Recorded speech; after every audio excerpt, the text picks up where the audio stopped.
Ang pulong sa Dios buhi ug nagalihok nga gamhanan. Labi pang mahait sa espada nga duhay sulab ug modulot ngadto sa gitagbuan sa kalag ug espiritu, sa mga lutahan ug sa mga kauyukan ug motugkad sa mga hunahuna ug katuyuan sa kasing-kasing.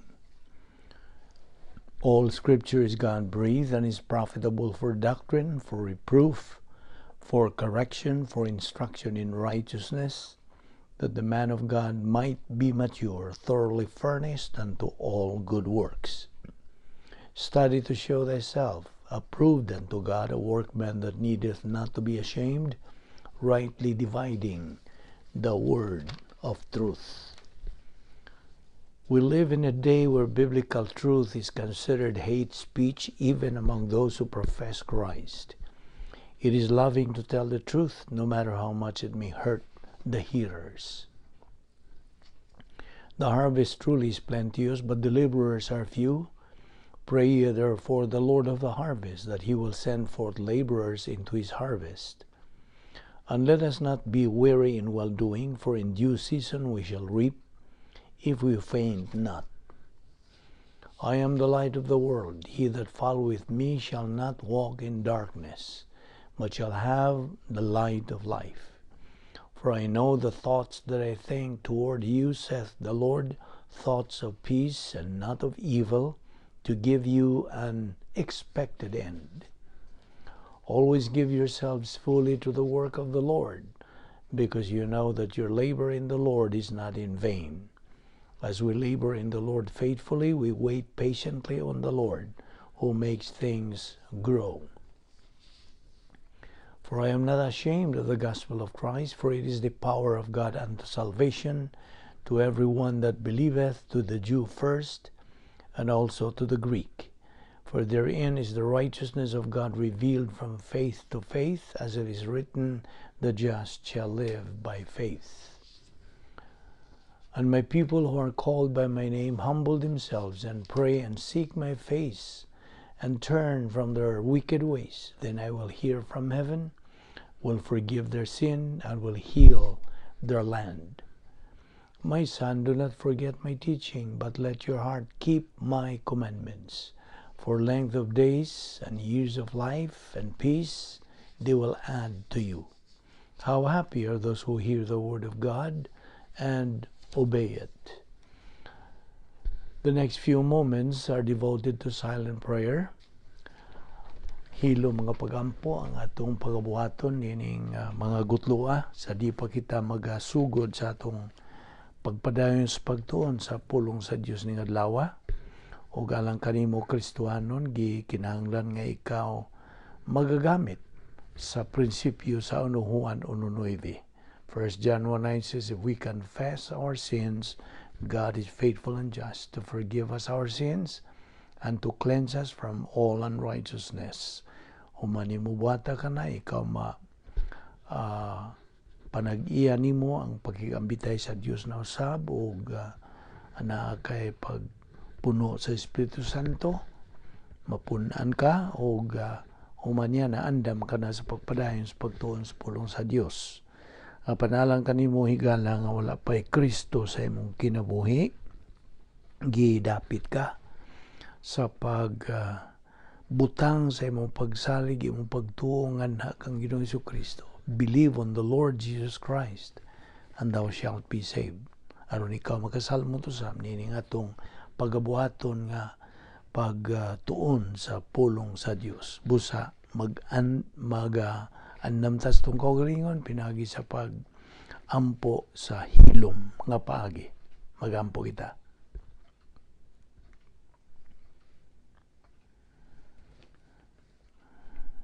Magampo kita. Most gracious Heavenly Father, we thank Thee for the privilege of being sustained logistically in this devil's world, and for the privilege and the opportunity of fulfilling the most exciting and unusual plan of all human history. We are grateful, Father, that we live in the church age and in no other dispensation where we have been given so much, and where the significance of the ordinary believer is beyond measure. We pray that God, the Holy Spirit, will challenge us regarding the things that we're going to take up today. For we ask it in Christ's name. Amen. Mayong adlaw, nausab kaninyong tanan, mga higala o mga kaigsunan nga mga magtutuo, atong ipadayon ang atong tulumanon matag adlaw pag tuon sa pulong sa Dios. O magapasalamat kita sa Dios unas tanan sa iyang paglugway sa atong kinabuhi, gihatagan pa kita og padayon nga pagkinabuhi, nagaginhawa pa kita, ginhawa o kita buhi pa, o we are alert, askil, sanag ng itong pangisip, kining tanan, gumikan lamang sa kaluoy, gugma, kortesiya o grasya sa Dios. Kay kini, grasya, kini iyang gihatag nga kinabuhi. Busa, karon magatuon na sa kita. Padayon kita nining adlaw. Okay, kung andam ka, last time that we met, naghisgot kita bahin nining atong doktrina nga giduputan, the doctrine of the mental attitude dynamics. Okay?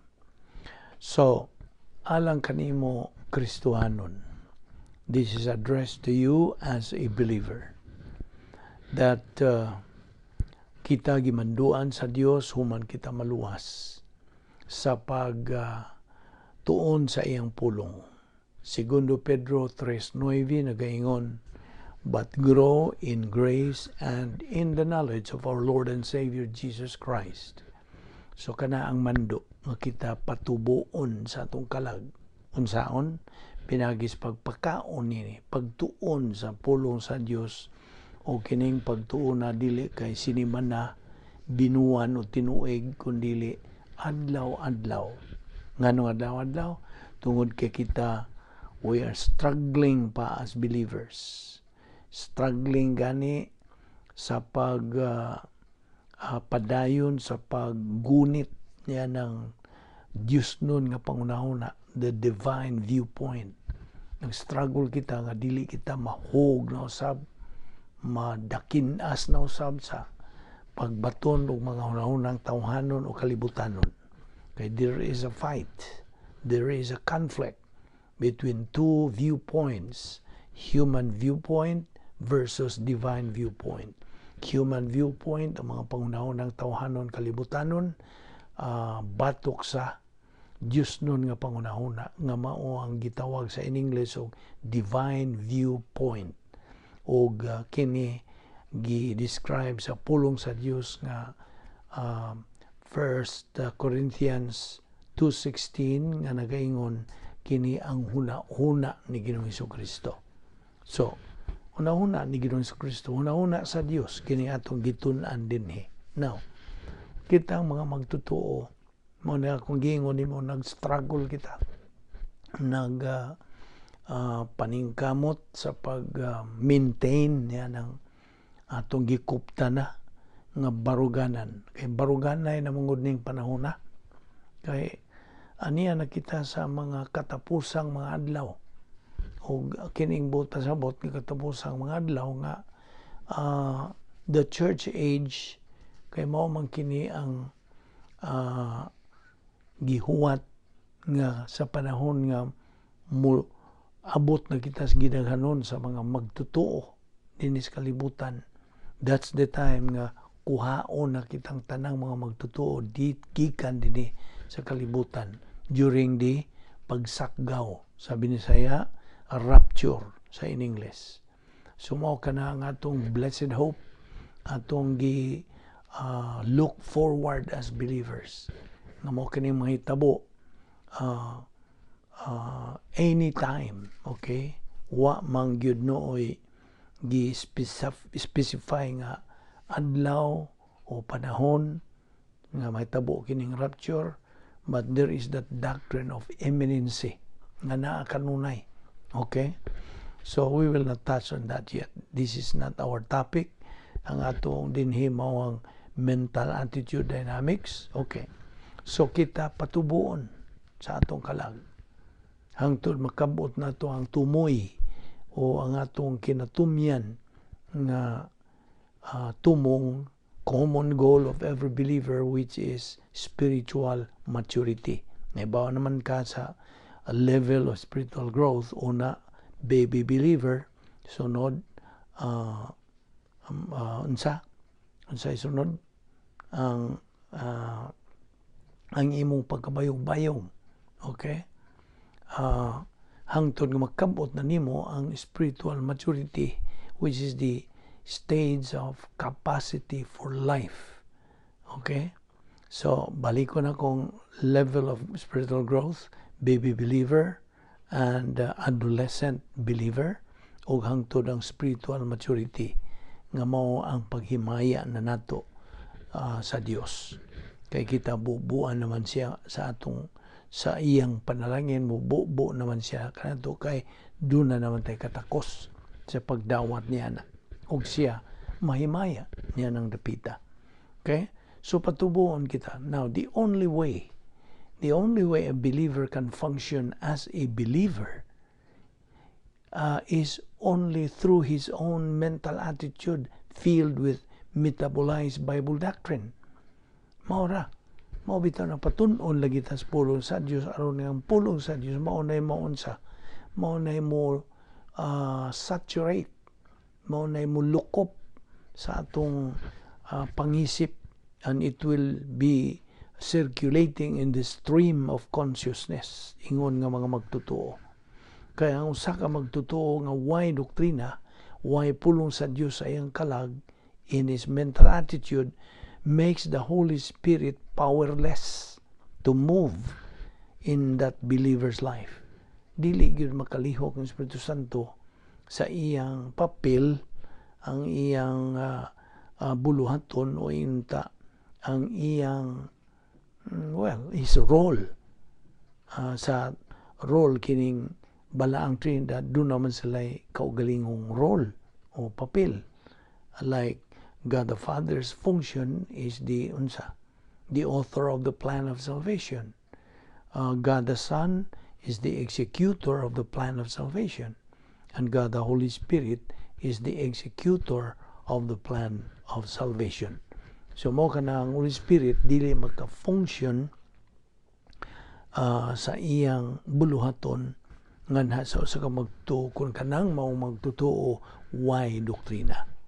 Now, so manduan kita des Colossians 3:1 and 2 sa bersikulo 2, keep thinking on things above. Padayon sa pagunahuna sa mga butang nga tua sa itaas. Og ato naman ang gitunan usab sa miaging panahon nga kita nagauban. Okay, as believers, we are supposed to recall all the doctrines nga ato nang gipangtun-an. Sama ni ining basic kayo nga pagtulunan nga the doctrine of soteriology, the doctrine of salvation, nga atong gitun-an nga gikinahanglan ang tulo ka mga butang aron ikaw maka angkon sa kaluwasan. Okay? Na may mechanics of regeneration. Ang regeneration mao kanang English term for being born again. Regenerated ka ba? Okay? Na tao kapag usab. So ang mechanics din ang mga paagi ni nga ikaw mataong pag-usap mao kini. Kinahanglan nimo ang pagkasayod o kasayuran sa maayong balita sa kaluwasan, knowledge of the gospel. Kinahanglan nimong maibawan kini. And then ang ikaduha, gikinahanglan ang imong positibo nga kabubuton, positive volition. Ug ang ikatulo nga gikinahanglan nimo, well, di kay nagkinahanglan ka kundi ang imong pagtuo ma-regenerated o ma-reactivated, ma-initiated o kanang ma-energized. Okay? So your faith will be energized, activated, mabuhi pa usab. Okay?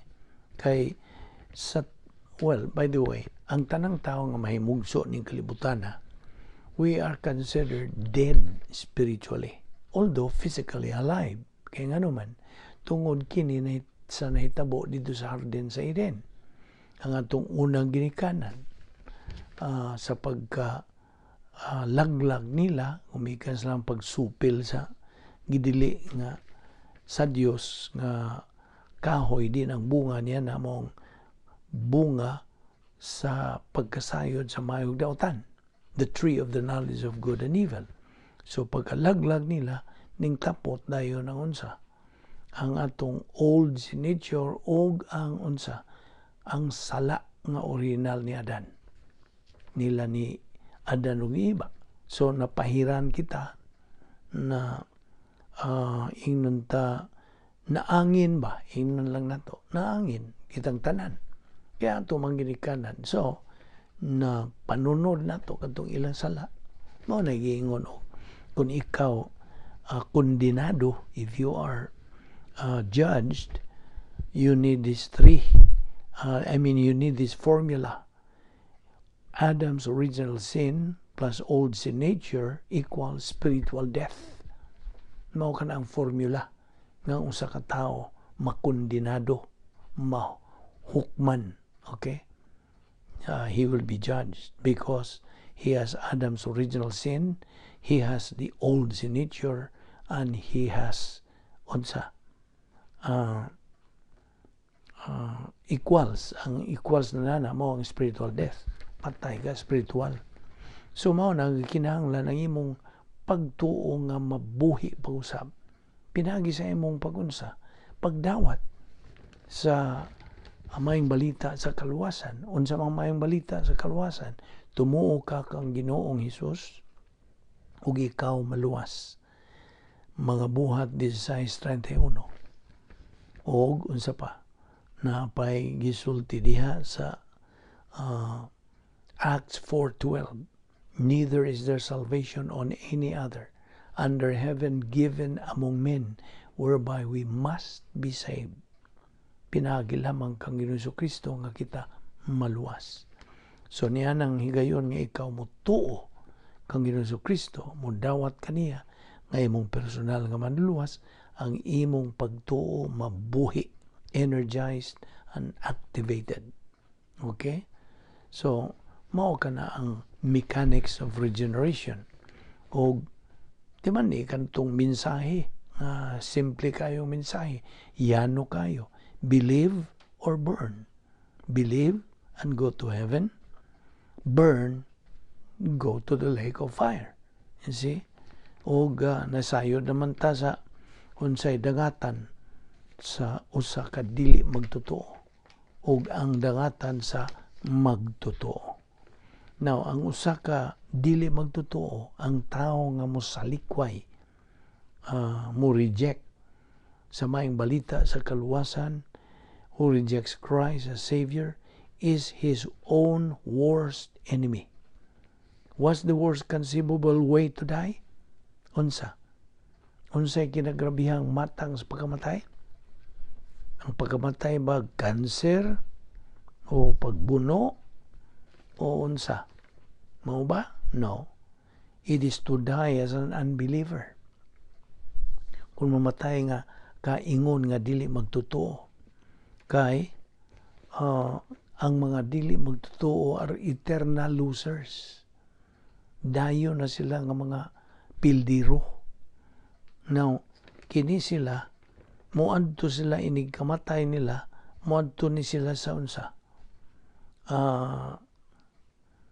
Adto sila sa kasakitan. Okay? Mao niginganlan og warming up spot. There is weeping and gnashing of teeth.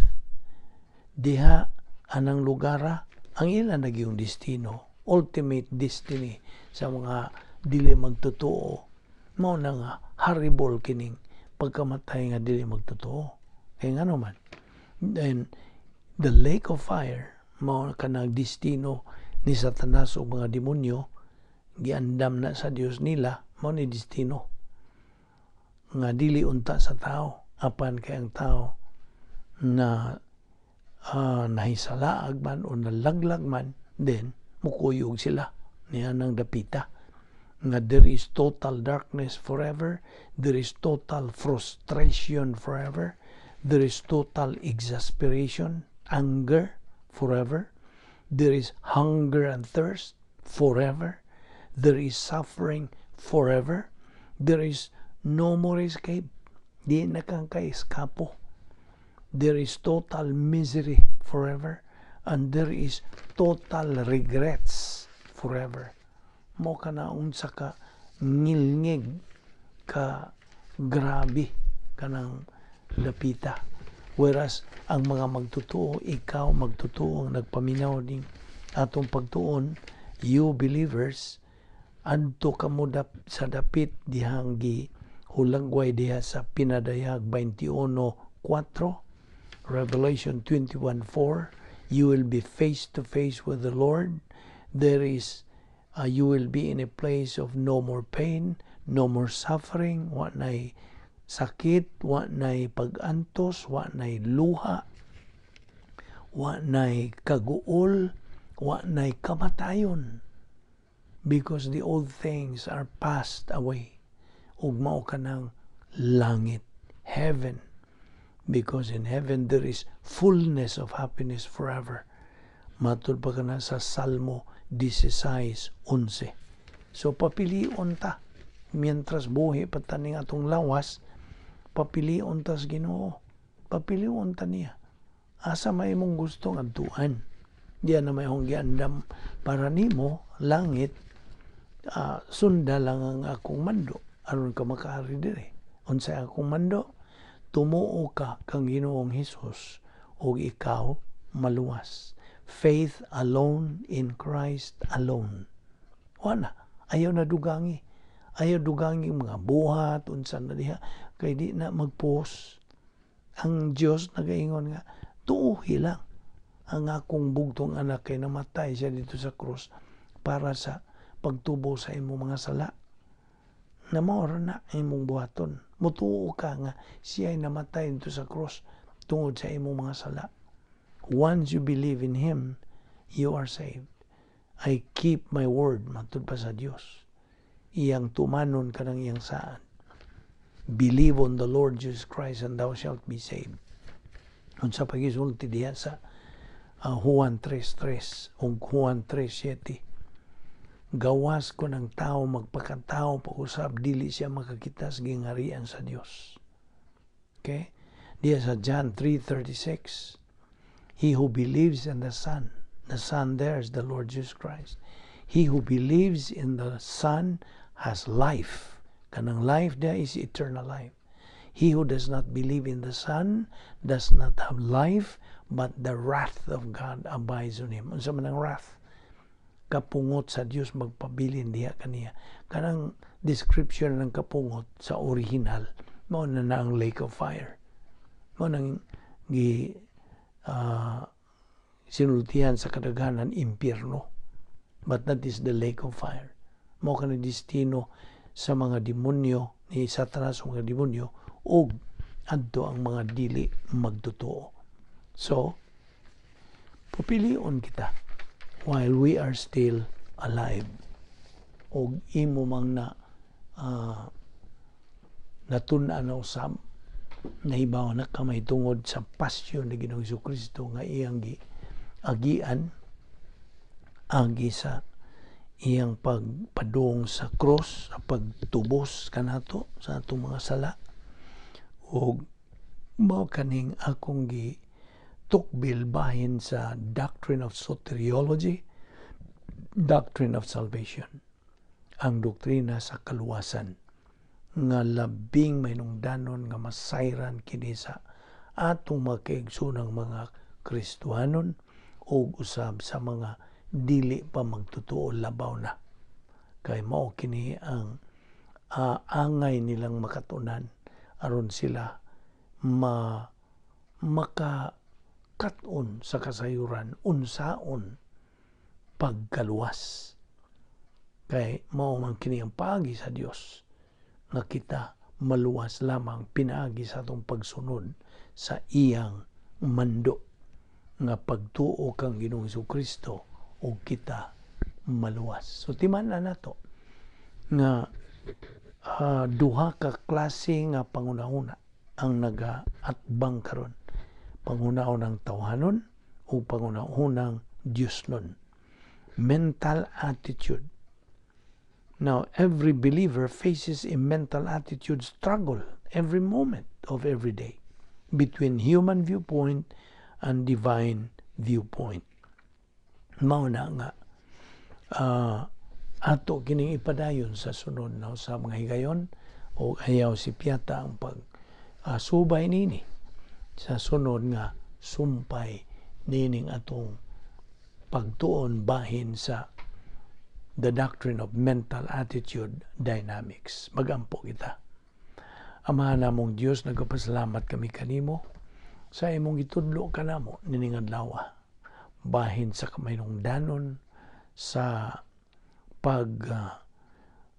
angkon sa mga pangunahuna nga imuha o Dios. Dios nun nga pangunahuna. Kay mao lamang kini ang pagi nga kami makasibog sa unahan sa among Kristohanong pagkinabuhi aron kini mao among maggamit sa pag-atubang sa bisag unsa mang suliran sa kinabuhi o nga kami makakat-on sa imong mga kamatuoran unsaon sa pagsunod sa imong kabubuton o paghimaya kanimo Dios. Salamat ning tanan, dasiga kami sa pagpadayon sa pagpakaon sa among kalag, pagtuon sa imong pulong nga mao ang imong panguna-una. Kining tanan among ipasalamatan sa ngalan ni Ginoong Jesucristo among bugtong manluluwas. Amen.